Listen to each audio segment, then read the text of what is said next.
We're with Caleb Serong. Caleb, congrats on being added to the leadership group. What does this mean to you?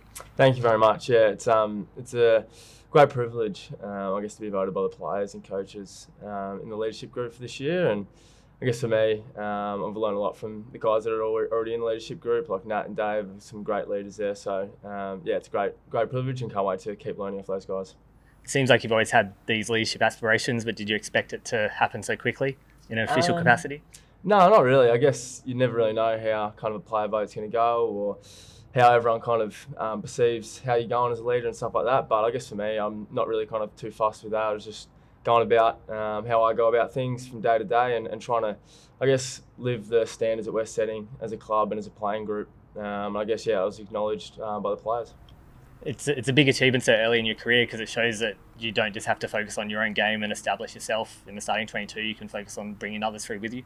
Yeah, definitely. I really enjoy that kind of connection part of it and the communication. And I guess for me, like I said, just trying to drive those high standards that we set as a club. And the rest kind of just allows me to be myself and communicate out in the field, which has been something that I guess has grown over the last couple of years as I've learned our structure and system and got really confident with that. And that's allowed me to kind of grow the on-field leadership, but off-field just trying to be myself.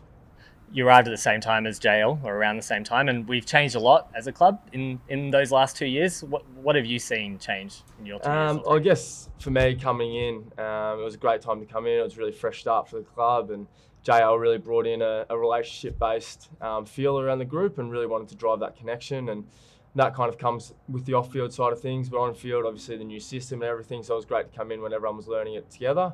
But I guess since then, I've seen the trademark and the culture really grow over the last couple of years. And for us, it's not just a couple of words on the wall anymore. We're living and breathing it, not just at the club, but away from the club. And I think that's a really exciting part. I think the more guys are able to actually live it and not just, I guess, see them as words on a wall, that's where the real change is going to happen.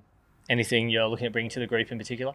I guess for me, just being myself. Like I said, I think I'm just going to keep driving those high standards that we're setting as a club and playing group. And other than that, just keep bringing that connection between our playing group and, yeah, just being myself, and I guess the rest will follow.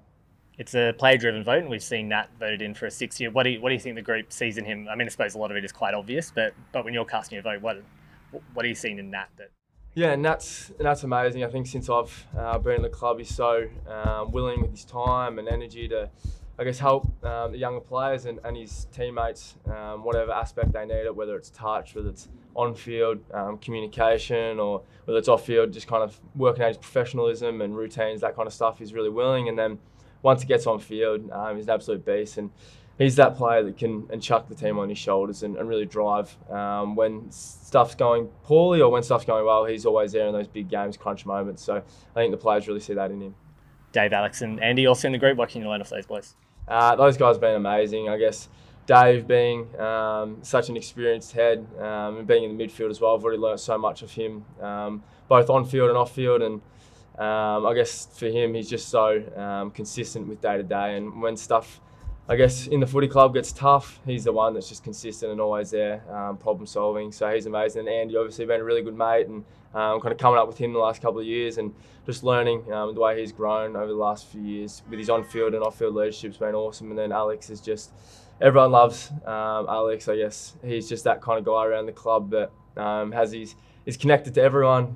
Everyone can go speak to him. So I guess his on-field leadership, I feel like, has really grown this off-season, and he's really communicating on field, just been great for the team.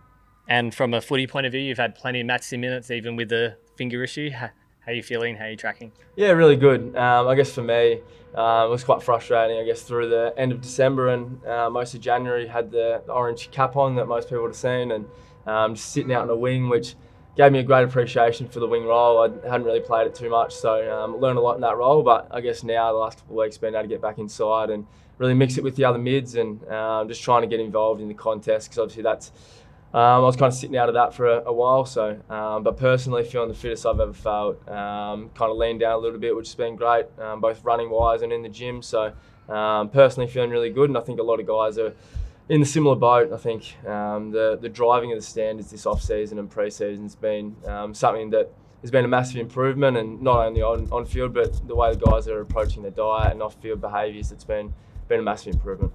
And finally, round 1 against Adelaide, round 2 at home against St Kilda. You must be itching to get back out there. Yeah, can't wait. I guess this time of year you've played against your teammates for a few weeks and a few months now, and I think everyone's just really excited to get against opposition and get stuck into the games where we can kind of be as a collective and not go against each other. So, no, really exciting. Can't wait.